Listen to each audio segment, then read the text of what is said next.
Hello, friends and students. Myself, Birendra Singh, your English educator. Once again, I welcome you to my YouTube channel, that is BS Learning Forum. And today I have come with a new topic, and that is the discussion of second unit of the chapter The Passing Away of Bapu, written by Nayantara Sehgal. It is the third chapter of class 10 from West Bengal Board of Secondary Education. First of all, I'll read this chapter. I'll read second unit of this chapter in English, and then after I'll explain this one in Hindi. So let's read the text first. Unit 2. Gandhiji's funeral was to take place the day after his death. Hours in advance, people lined the route the funeral procession was to follow. Padmasi, Mrs. Naidu's daughter, spoke for us all when she said simply, "We will walk. It is the last time we shall be walking with Bapu." It was an agonizing walk. Thousands silently watched the procession. Bapu lay on an open truck covered with flowers. Thousands of people wept, trying to touch Bapu's feet. It was impossible to move in the thick crowd. As I moved forward slowly, I understood I was not merely in the midst of grieving people. This was even more than the funeral procession of India's beloved leader.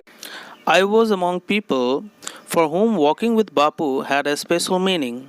We had walked with Bapu over the rough and smooth of India's recent history. We could not now accept the fact that the man who had led us over many difficult paths was never going to walk with us again. Bapu's slight figure had walked, staff in hand, over a large part of India. To walk is to make slow progress. It is to think with clarity and closely look at all that is around you, from small insects to the horizon in the distance. Moreover, to walk was often the only way open to average Indian. It required no vehicle except his own body and cost him nothing but his energy. Gandhiji took this necessity as he took much that was commonplace and transformed it into a joyful effort. अभी तक हमने unit 2 का जो text है उसे पढ़ा. अब हम लोग इसके हिंदी ट्रांसलेशन को या फिर एक्सप्लेनेशन को देखेंगे. यूनिट 2 में ये कहा जा रहा है कि गांधी जी के मृत्यु के बाद दूसरे दिन उनका अंतिम संस्कार किया जाना था. उसके घंटों पहले लोग कतारों में खड़े हो गए थे जहाँ से उनकी अंतिम यात्रा जाने वाली थी. वहाँ पर लोगों से ये आह्वान किया जा रहा था कि हम लोग बापू के साथ साथ चलेंगे. हम लोग इतने दिनों तक बापू के नेतृत्व में आगे चला है और ये उनके साथ चलने का आखिरी मौका है. ये बहुत ही दर्दनाक परिस्थिति थी. ये बहुत ही दुखमय सिचुएशन था जिसमें सभी कोई आखिरी बार बापूजी के साथ चलने वाले थे. हजारों हजार लोग इस प्रोसेशन को, इस जुलूस को, इस शव यात्रा को देख रहे थे. एक खुले ट्रक पर बापू का शव रखा हुआ था और उसके पीछे पीछे उनके भक्त, उनके अनुयायी चल रहे थे.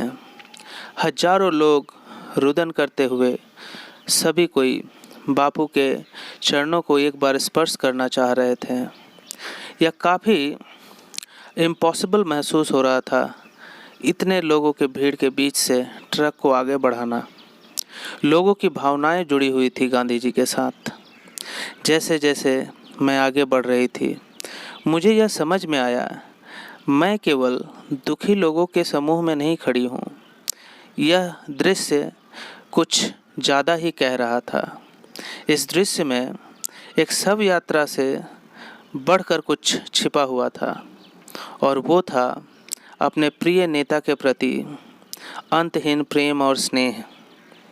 मैं ऐसे लोगों के बीच चल रही थी जिनके लिए बापू के साथ चलना एक खास मायने रखता था।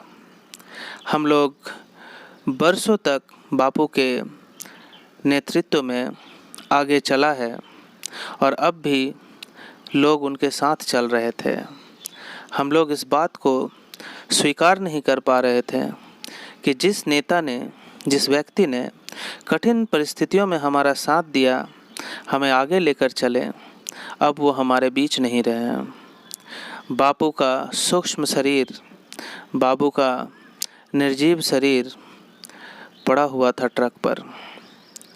जब वो जीवित थे, वो अपने पतले दुबले काया के साथ हाथ में एक छड़ी लेकर किसी भी आंदोलन का नेतृत्व करने के लिए आगे बढ़ चलते थे, और लोग उनके साथ पीछे हो लेते थे।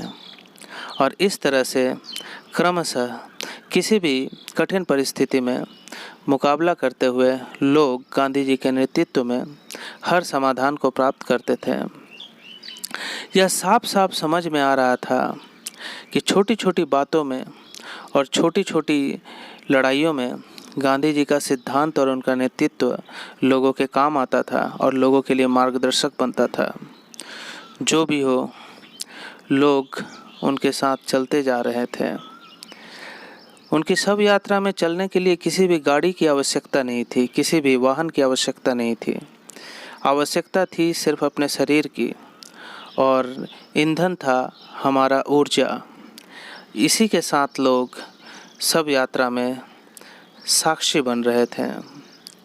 गांधी जी हमारी हर समस्याओं को अब तक समाधान करते आए थे, इसलिए लोग उनके मृत्यु को किसी भी कीमत पर स्वीकार नहीं कर पा रहे थे।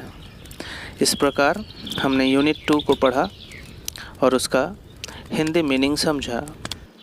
अब हम लोग चलते हैं एक्सरसाइज की तरफ। एक्सरसाइज में जो भी प्रश्नोत्तर दिया गया है, मैंने उसे सॉल्व करके उसका फ़ोटोग्राफ अपलोड कर दिया है। आप अपनी आवश्यकता के अनुसार पॉज करके देख लें और उसे सॉल्व कर लें।